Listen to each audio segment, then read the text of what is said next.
Hi guys, VST here, MEMC Tech, with the latest additions that are to be seen in the display of the latest OnePlus 8 and OnePlus 8 Pro. Still yet to come.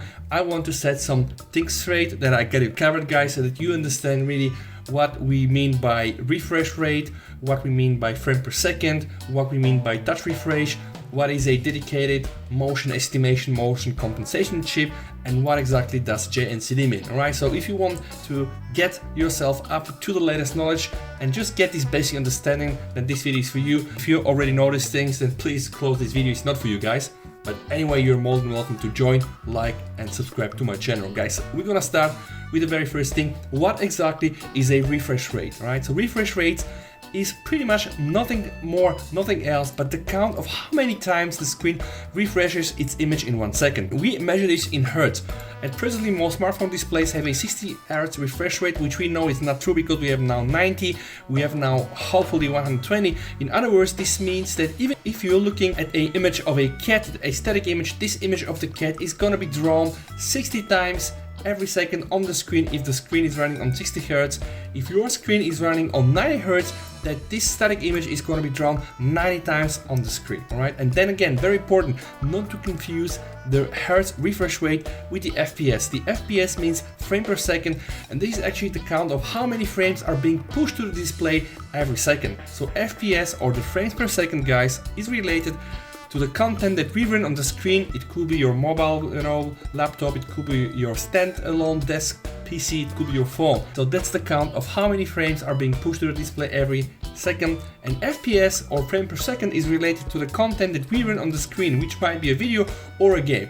If you feed 60 FPS content to a 90 Hz, the display will either switch to 60 Hz or duplicate some frames. Alright, and this, guys, duplication of frames is key. Why? Because that's the way I can explain, guys, with you the dedicated MEMC chip, which stands for motion estimation and motion compensations. Right?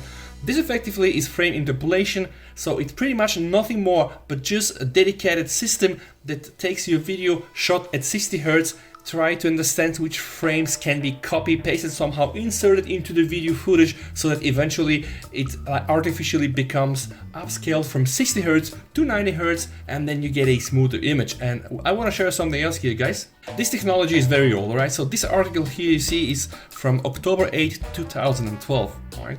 Back in the days, we had 120 Hz, 240 Hz, and even 600 Hz refresh rates, on the latest HD TVs. Alright? But what happens, guys? What happens if you're watching a movie that runs on 60 Hz, right? What happens in that case, okay? Now, this is something we call motion resolution, right? So, a few years ago, when the LCDs hit the market, they were running on high refresh rates. This started at 120, but now we have also 240 and even more, okay? And all these LCDs have the problem with the so-called motion resolution, which is to say, when there's an object in the motion screen, or while the whole image is moving, blurs compared with when the object is stationary. Okay? In the early days of the LCD, this was predominantly because of the response time, or how fast the pixels could change from light to dark. But now we know here this is something else, and it's called motion. And this is the issue on really how our brain interprets motion. Let's take a look at this elephant. So the original video frames 1 and 2 are at 60 frames per second, but they're not enough to fill the 120 Hz and 240 Hz LCDs. What happens is that the software is duplicating the original frames in one method, right? So this could be one method.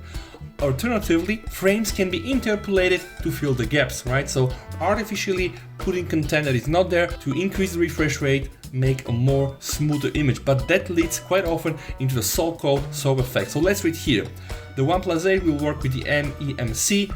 Effectively, that's frame interpolation, so the intelligent calculation and inserting of image frames between image frames. So let's say you're taking a video of your dog playing with a ball outside, and this video is shot at 60 frames per second, but then your display is 120 Hz. What happens when you play your 60 FPS video on your 120 Hz display?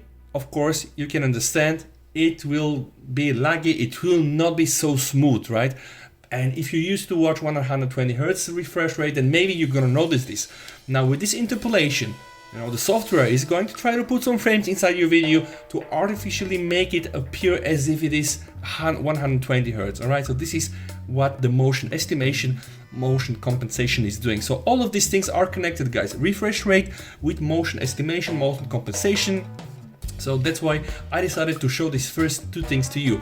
And then the second thing that actually also confuses people, 240 Hz touch refresh. Now everybody on the net understood that the OnePlus 8 is gonna have 120 Hz refresh rate on the display and whooping 240 Hz touch refresh. And people are starting to think, okay, what the hell does this mean?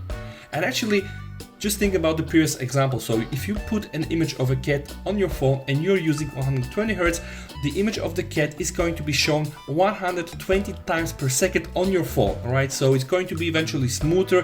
All the browsing, all the scrolling is going to be smoother. But the touch refresh is actually something else, right? So when you've got a refresh rate at 120 Hz on the touchscreen panel, you will ideally have a touch sampling refresh rate of at least 120 Hz. And this here, guys, is key. What is touch sampling refresh rate? It's nothing more and nothing less, but when you touch the phone, this is when the device will mark the position of your finger on the screen as often as it will refresh the image it shows.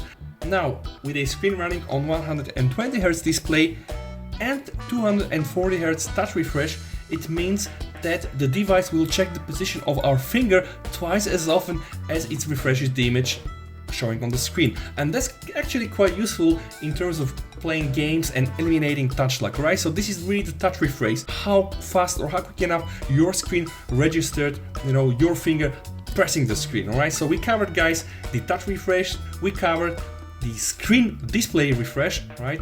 And we also covered the whole motion thing.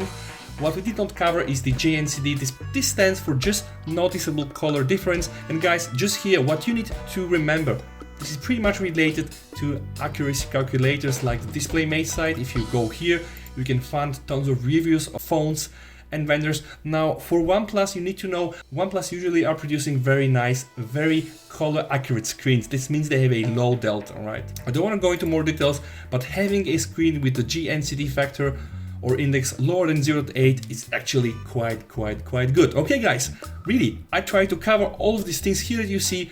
So the 120 Hz display rate, the JNCD, the MEMC, and also the whooping 204 touch refresh. I hope that with this video you have enough information to understand, you know, what is what.